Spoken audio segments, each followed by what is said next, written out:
welcome. We're continuing on in our reading of Daniel today and starting in Daniel 5. So let's get straight into it and let's see what we can pick up today. The handwriting on the wall. King Belshazzar made a great feast for his thousands of his lords and drank wine in front of the 1,000. Belshazzar, when he tasted the wine, commanded that the vessels of gold and of silver that Nebuchadnezzar his father had taken out of the temple in Jerusalem be brought, that the king and his lords, his wives and his concubines might drink from them. Alright, so these are holy vessels. They were created to be in a holy place, created to be, obviously consecrated or to be used in a consecrated environment. And here they're about to be completely and utterly,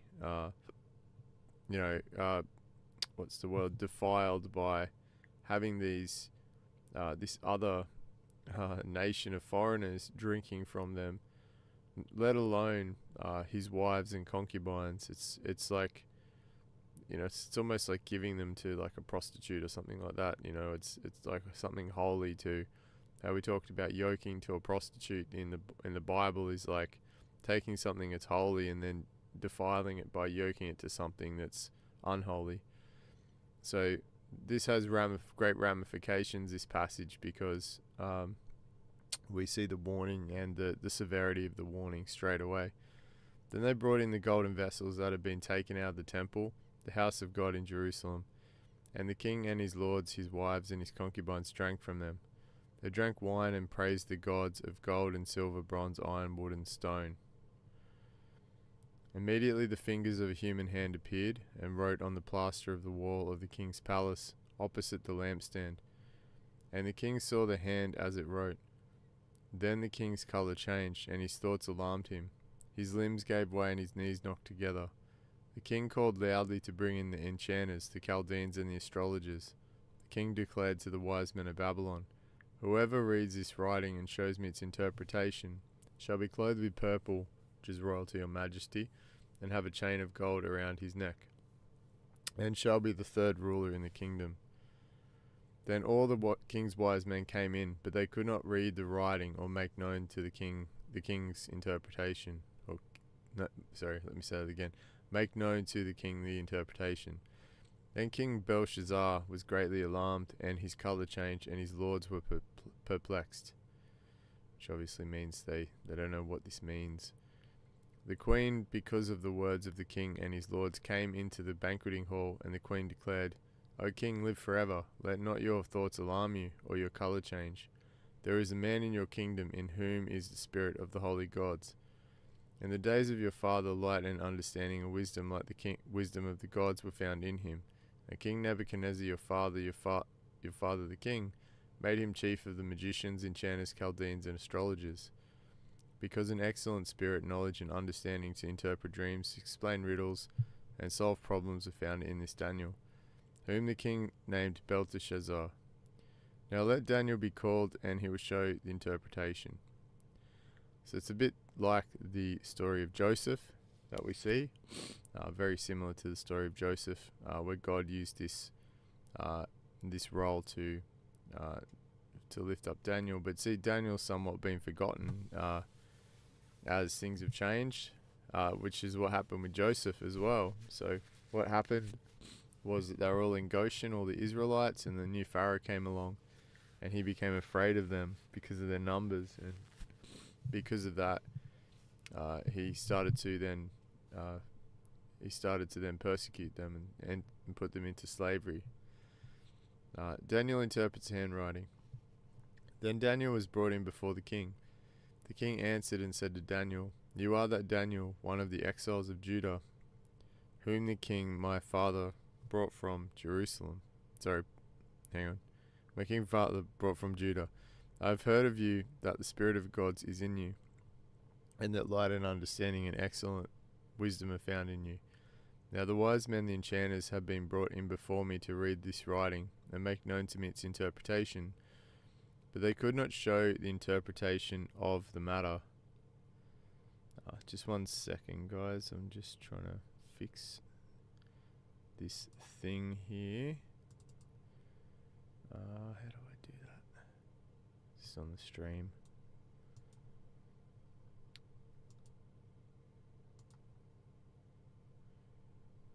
Yeah, okay, there's the chat there. Oh yeah, there we go. Okay, cool. Alright, so he's asked him to interpret it, but I've heard that you can give interpretations and solve problems. Now if you can read the writing and make known to me its interpretation, you shall be clothed with purple and have a chain of gold around your neck, and shall be the third ruler in the kingdom. Then Daniel answered and said before the king, Let your gifts be for yourself, and give rewards to another. Nevertheless I will read the writing to the king, and make known to him the interpretation. O King, the Most High God gave Nebuchadnezzar your father kingship and greatness and glory and majesty. And because of the greatness that he gave him, all peoples, nations, and languages trembled and feared before him. Whom he would he killed, and whom he would he kept alive. Whom he would he raised up, and whom he would he humbled. But when his heart was lifted up, and his spirit was hardened, so that he dealt proudly, he was brought down from his kingly throne, and his glory was taken from him. He was driven from among the children of mankind, and his mind was made like that of a beast, and his dwelling was with the wild donkeys. He was fed grass, so this is the humbling of Nebuchadnezzar. He was fed grass like an ox, and his body was wet with the dew of heaven, until he knew that the Most High God rules the kingdom of mankind, and sets over it whom he will. And you, his son Belshazzar, have not humbled your heart, though you knew all this, but you have lifted up yourself against the Lord of heaven. And the vessels of his house have been brought in before you, and your lords, your wives, and your concubines have drunk wine from them. And you have praised the gods of silver and gold, of bronze, iron, wood, and stone, which do not see, hear, or know. But the God in whose hand is your breath, and whose are all your ways, you have not honoured. Then from this presence a hand was sent, and this writing was inscribed. And this is the writing that was inscribed: Mean, tekel, parson. This is the interpretation of the matter. Mean, God has numbered the days of your kingdom, and brought it to an end. Tekel, you have been weighed in the balances and found wanting. Perez, your kingdom is divided and given to the Medes and Persians. Then Belshazzar gave the command, and Daniel was clothed with purple. A chain of gold was put around his neck, and a proclamation was made about him that he should be the third ruler in the kingdom. That very night Belshazzar the Chaldean king was killed, and Darius the Mede received the kingdom, being about 62 years old. So what do we learn in this story? Well, we learn about pride in rulers. We learn that with these rulers, they were given enough to understand who God was. They were given enough to understand, even revelation from God, who was sort of reaching out to them, and yet they didn't honor him. They sort of blasphemed his house by, taking his vessels and drinking from them, and then worshipping other gods whilst drinking from them. So the judgment was swift. And this can happen even now, and does happen now, in some cases where God may just take somebody. He might just take somebody, even a high public figure, or he could take anybody he decides to. God seeks that no one should perish. That's in his word. But he reserves the right to do whatever he does, and therefore we should have a healthy fear of God. We should fear him and not test him, but fear him in a reverence way. Understand that he's the one that provides all things. He's the one that fulfills our needs, and he's the one that also loves us and guides us and takes care of us. So when we treat God like that, when we look at him in a respectful, revering way, then that's fearing God, and it's healthy. It's a good thing. This king, he didn't know God. He should have feared him before drinking out of his vessels in that way. If he feared him or had an understanding of him, he would never have done such a thing. He would have thought twice about it. But it cost him his life and his kingdom. Daniel and the lion's den. It pleased Darius to set over the kingdom 120 satraps, to be throughout the whole kingdom, and over them 3 high officials, of whom Daniel was one, to whom these satraps would give account, so that the king might suffer no loss.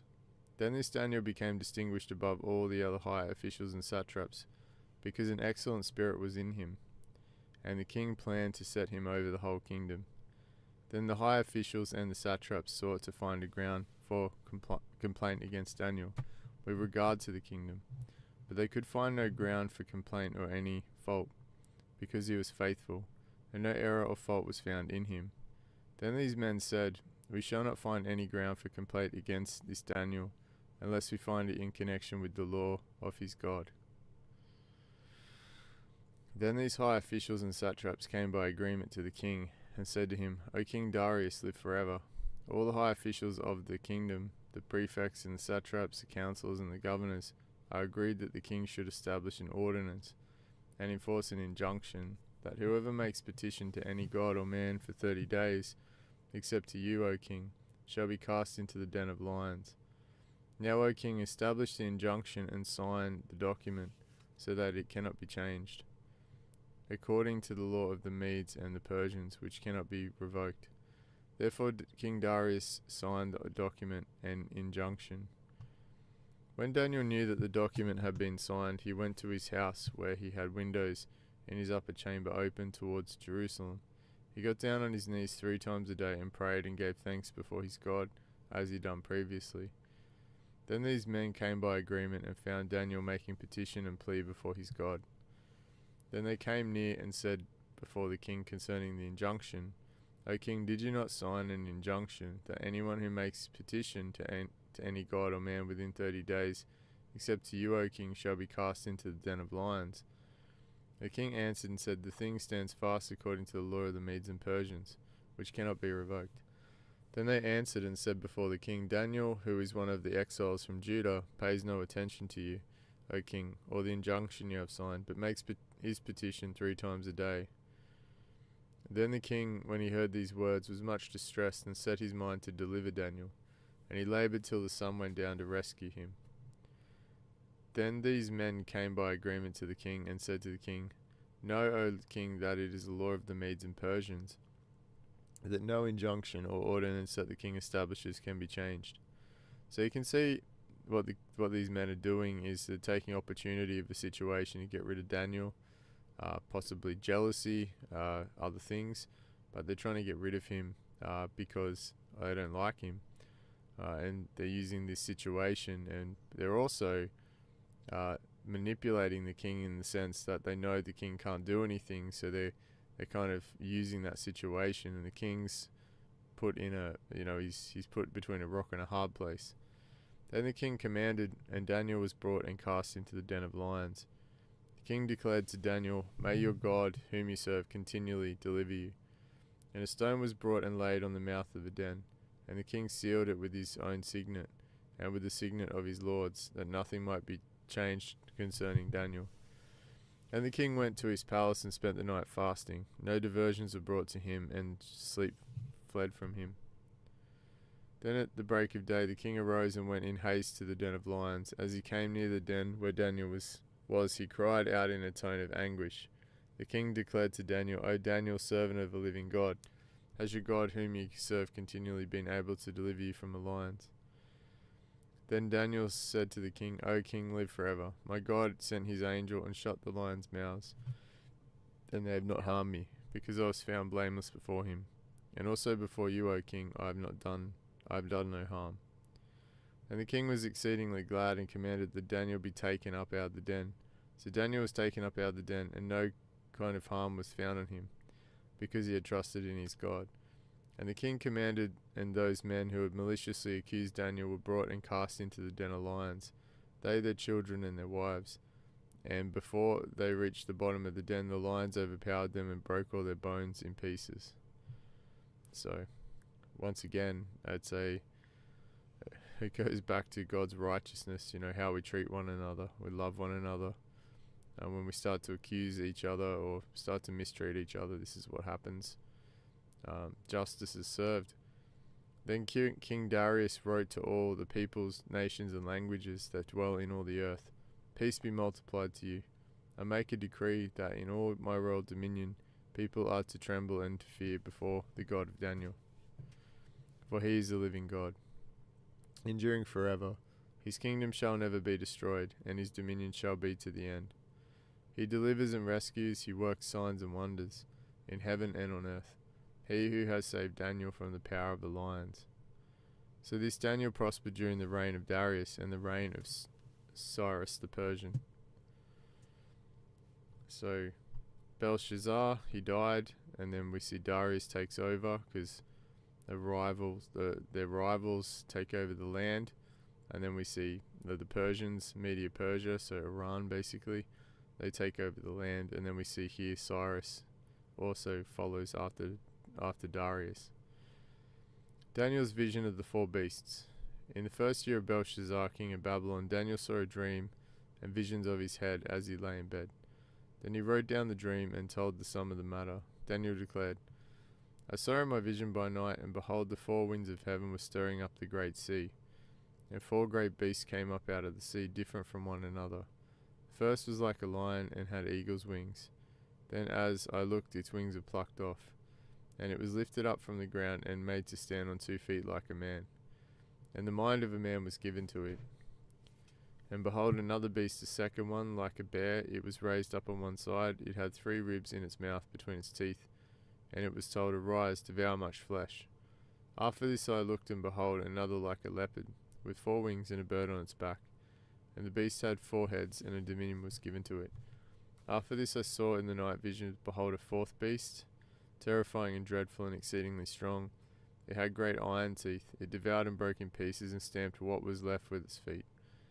It was different from all the beasts that were before it, and it had 10 horns. So this is our generation, this beast, right? This is the final generation, which there's all the evidence there that we're living in this final generation of this 4th beast. The 10 horns representing 10 kings. I considered the horns, and behold, there came up among them another horn, a little one. So there's 10, but among them there came up another one, before which 3 of the first horns were plucked up by the roots. And behold, in this horn were eyes like the eyes of a man, and a mouth speaking great things. So it refers to a person. The Ancient of Days reigns. As I looked, thrones were placed, and the Ancient of Days took his seat. His clothing was white as snow, and the hair of his head like pure wool. His throne was fiery flames, its wheels were burning fire. A stream of fire issued and came out from before him. 1,000,000 served him, and 10,000 times 10,000 stood before him. The court sat in judgment. So we see 1,000 thousands, which is obviously, so if we go here, and we go 1,000 times 1,000, oops.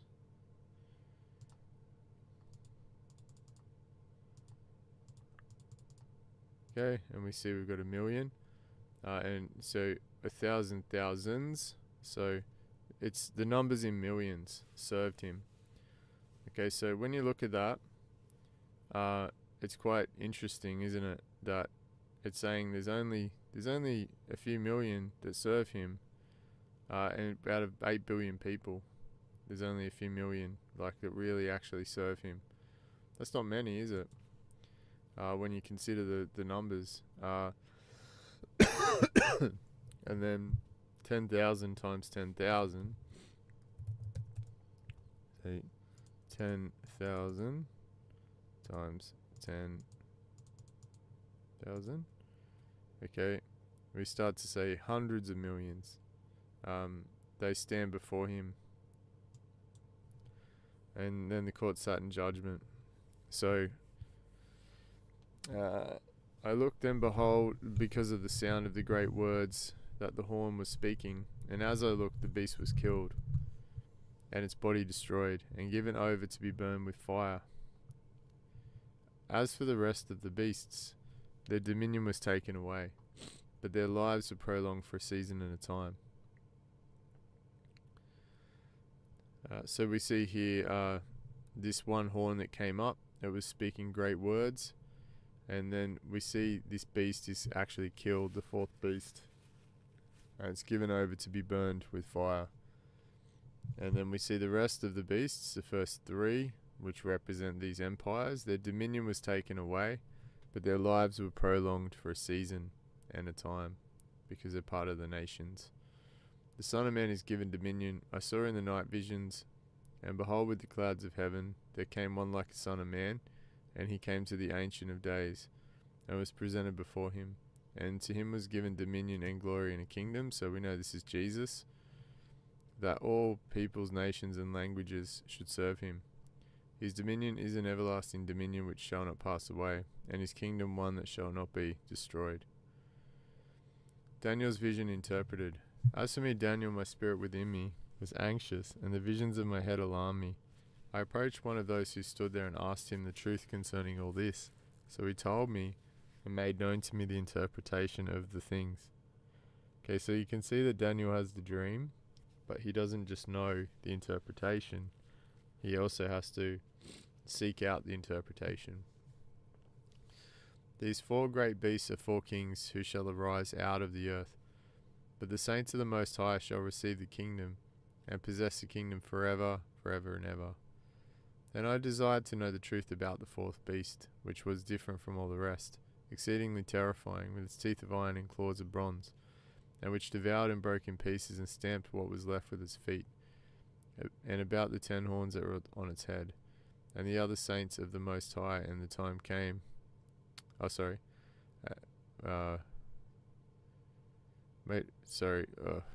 missed something there. As I looked, this horn made war with the saints. Okay, so we know this is in Revelation 11, the two witnesses, this horn that comes out of the 10, and prevailed over them until the Ancient of Days came, and judgment was given for the saints of the Most High, and the time came when the saints possessed the kingdom. So the saints are killed because Satan makes war on them, or this horn makes war on them, the Antichrist spirit that's in this person, and we can see that there's punishment then and judgments given for them, and obviously those who come before them, all God's people that are being killed. But then there's a time that comes where they possess the kingdom. I'm just going to pause for 1 second.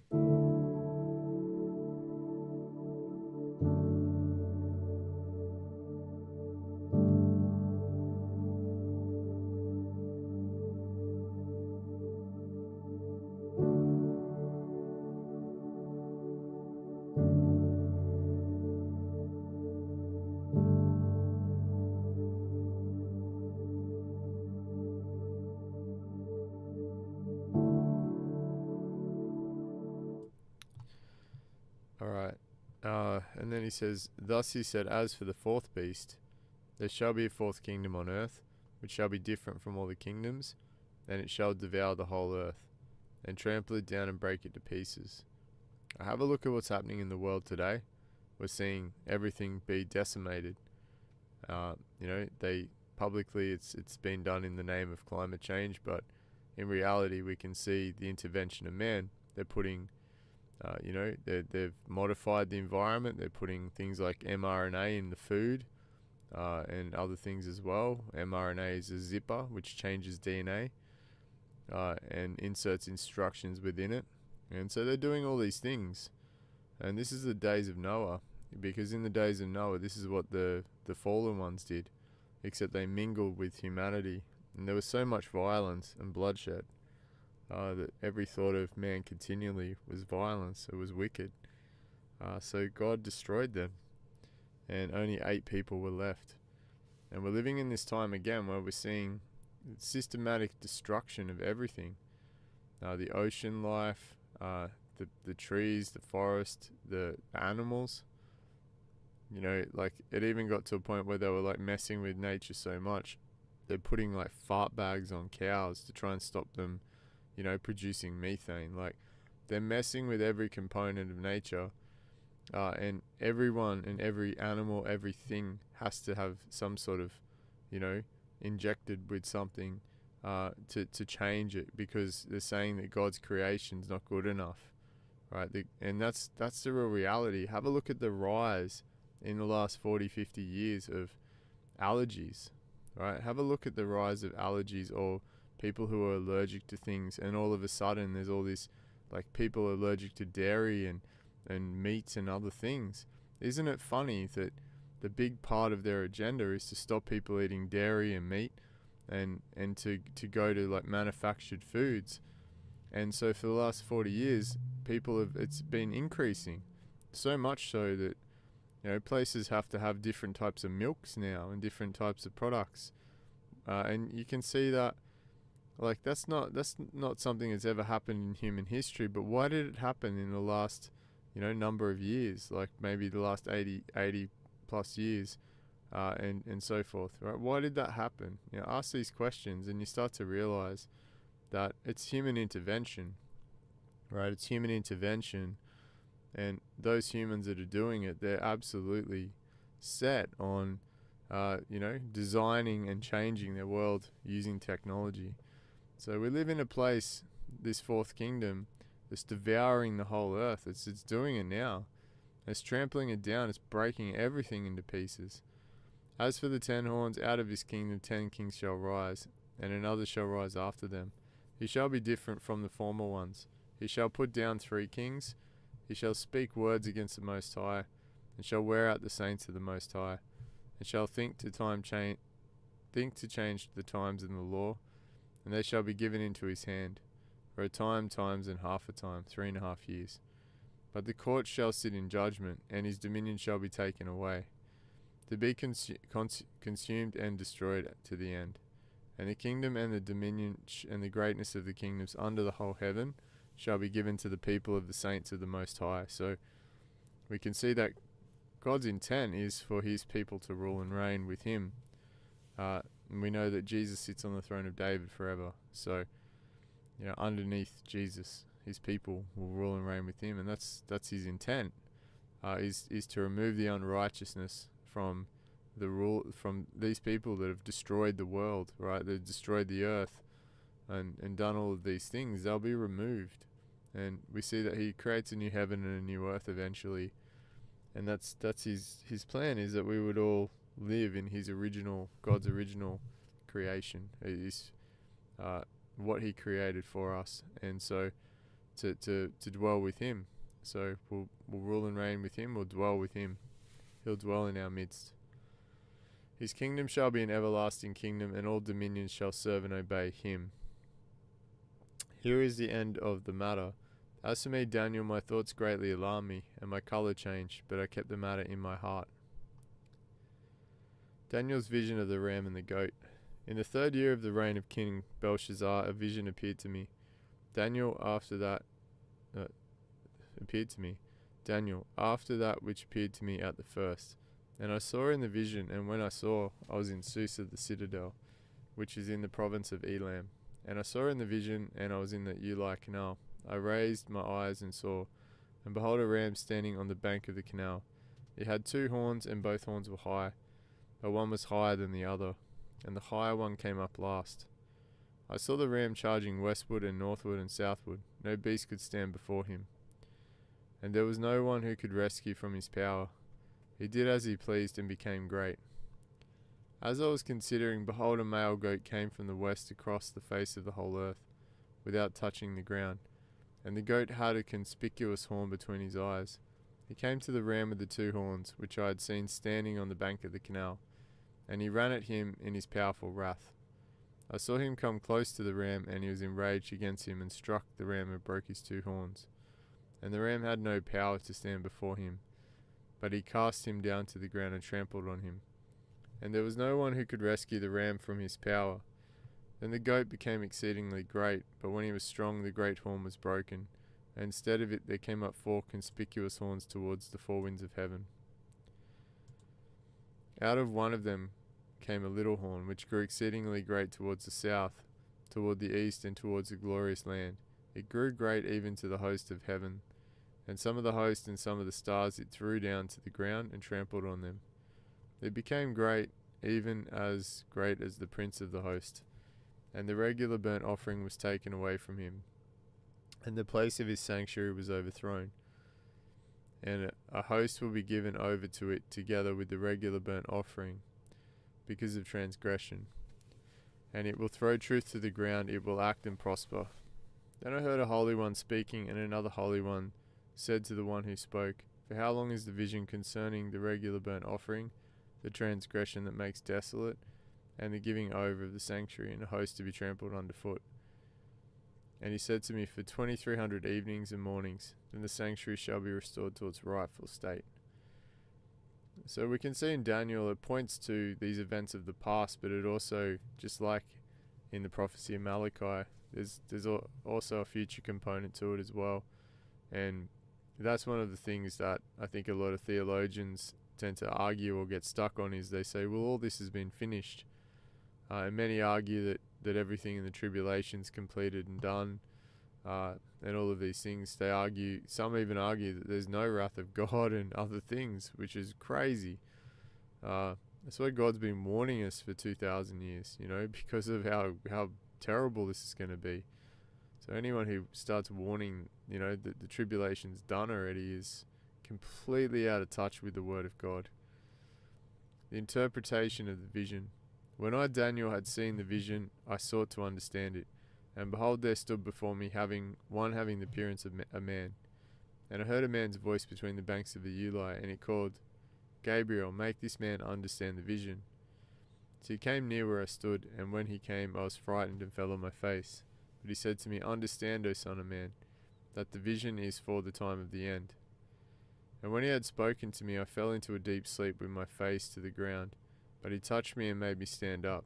He said, "Behold, I will make known to you what shall be at the latter end of the indignation," for it refers to the appointed time of the end. "As for the ram that you saw with the two horns, these are the kings of Media and Persia, and the goat is the king of Greece, and the great horn between his eyes is the first king." So he gives the interpretation here. "And as for the horn that was broken, in place of which the four others rose, 4 kingdoms shall arise from his nation, but not with his power.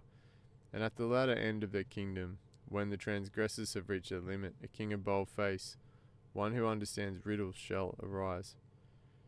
His power shall be great, but not by his own power, and he shall cause fearful destruction, and shall succeed in what he does, and destroy mighty men and the people who are the saints." Right, so this one that rises up, this is what we've spoken about, is even in Daniel here it says, he will receive power, but not by his own, but he'll receive power and he'll make war on the saints. He'll persecute and kill the saints. We understand that being God's prophets and witnesses, and that fivefold ministry of his witnesses. "By his cunning he shall make deceit prosper under his hand, and in his own mind he shall become great. Without warning he shall destroy many. And he shall even rise up against the prince of princes, and he shall be broken, but by no human hand. The vision of the evening and the mornings have been told is true, but seal up the vision, for it refers to many days from now. And I, Daniel, was overcome and lay sick for some days. Then I arose and went about the king's business, but I was appalled by the vision and did not understand it." So interesting how he lay sick, right? Because the spiritual these things of the spirit they're going to draw warfare. They're going to draw they're going to cause this overwhelming sense, and we can see that Daniel he's just taken on so much revelation here, that you see Ezekiel as well. When he gets a revelation, he just sits there dumbfounded for 7 days after he receives it. So it's not surprising. Daniel's prayer for his people. In the first year of Darius the son of Ahasuerus, by descent a Mede, who was made king over the realm of the Chaldeans, in the first year of his reign, I, Daniel, perceived in the books and numbers of years, that according to the word of the Lord to Jeremiah, oops, I guess my microphone, it's kind of precariously balanced, and so it's not very, I need to get a proper stand for it. According to the word of the Lord to Jeremiah the prophet, must pass before the end of the desolations of Jerusalem, namely 70 years. So we understand after 70 years they went back from Jerusalem and started rebuilding again. Then I turned my face to the Lord God, seeking him by prayer and pleas for mercy with fasting and sackcloth and ashes. I prayed to the Lord my God and made confession, saying, O Lord, the great and awesome God, who keeps covenant and steadfast love with those who love him and keeps his commandments. We have sinned and done wrong and acted wickedly, and rebelled, turning aside from your commandments and rules. We have not listened to your servants the prophets, who spoke in your name to our kings, our princes and our fathers, and to all the people of the land. To you, O Lord, belongs righteousness, but to us open shame, as at this day to the men of Judah, to the inhabitants of Jerusalem, and to all Israel, those who are near and those who are far away, in all the lands to which you have driven them, because of the treachery that they have committed against you. To us, O Lord, belongs open shame, to our kings, to our princes, and to our fathers, because we have sinned against you. To the Lord our God belong mercy and forgiveness, for we have rebelled against him, and have not obeyed the voice of the Lord our God by walking in his laws, which he set before us by his servants the prophets. All Israel has transgressed your law and turned aside, refusing to obey your voice, and the curse and oath that are written in the law of Moses, the servant of God, have been poured out upon us. Because we have sinned against him, he has confirmed his words which he spoke against us, and against our rulers who ruled us, by bringing upon us a great calamity. For under the whole heaven there has not been done anything like what has been done against Jerusalem, as it is written in the law of Moses. And so this is interesting, because this actually tells us that this is like Jerusalem under the heaven, not Jerusalem above, not the congregation of the saints, but actually physical Jerusalem. Under the whole heaven, there's not been done anything like that has been done against Jerusalem. As it is written in the law of Moses, all this calamity has come upon us, yet we have not entreated the favour of the Lord our God, turning from our iniquities and gaining insight by your truth. Therefore the Lord has kept ready the calamity that he has brought upon us. The Lord our God is righteous in all the works that he has done, and we have not obeyed his voice. And now, O Lord our God, who brought your people out of the land of Egypt with a mighty hand, and have made a name for yourself, as of this day we have sinned, we have done wickedly. O Lord, according to all your righteous acts, let your anger and your wrath turn away from your city Jerusalem, your holy hill, because for our sins and for the iniquities of our fathers. Jerusalem and your people have become a byword among all who are around us. Now therefore, O our God, listen to the prayer of your servant, and to his pleas for mercy. And for your own sake, O Lord, make your face to shine upon your sanctuary which is desolate. O my God, incline your ear and hear. Open your eyes and see our desolations, and the city that is called by your name. For we do not present our pleas before you because of our righteousness, but because of your great mercy. O Lord, hear, O Lord, hear, O Lord, forgive. O Lord, pay attention and act. Delay not for your own sake, O my God, because your city and your people are called by your name. Gabriel brings an answer.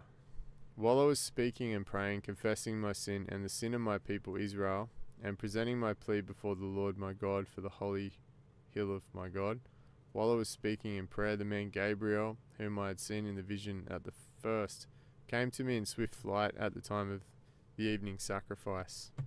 Swift flight. He made me understand, speaking with me and saying, O Daniel, I've now come out to give you insight and understanding.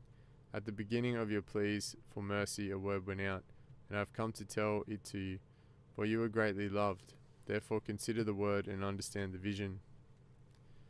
And this is where we get the 70 weeks of start to understand this period of the tribulation.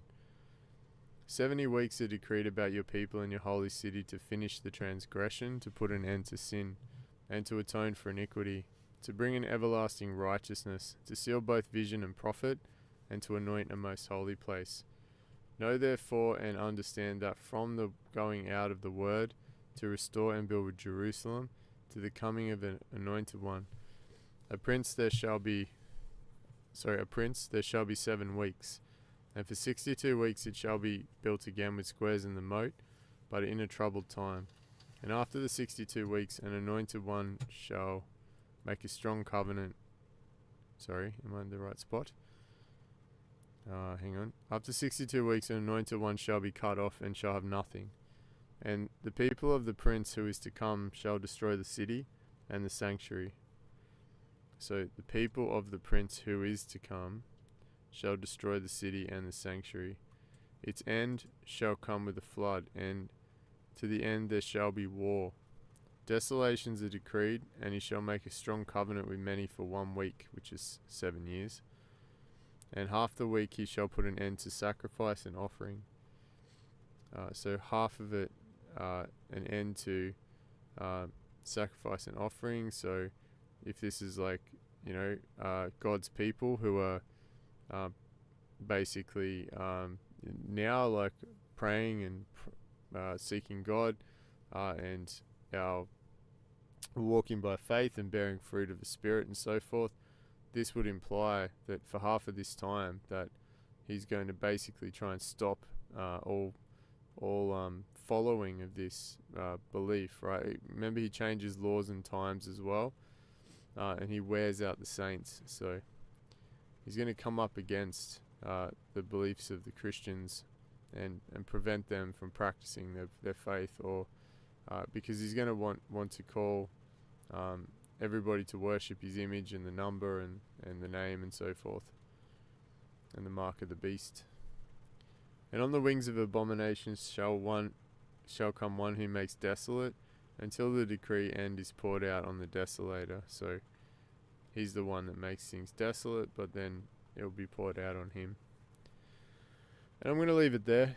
We're just at under an hour, but I don't want to go through this too fast. We've already read 5 passages today, and we're going to read again tonight. So I'll leave it there. I'll just keep it light, because I want to give this the time that it needs as well. So have a wonderful day in Christ. God bless, and Maranatha.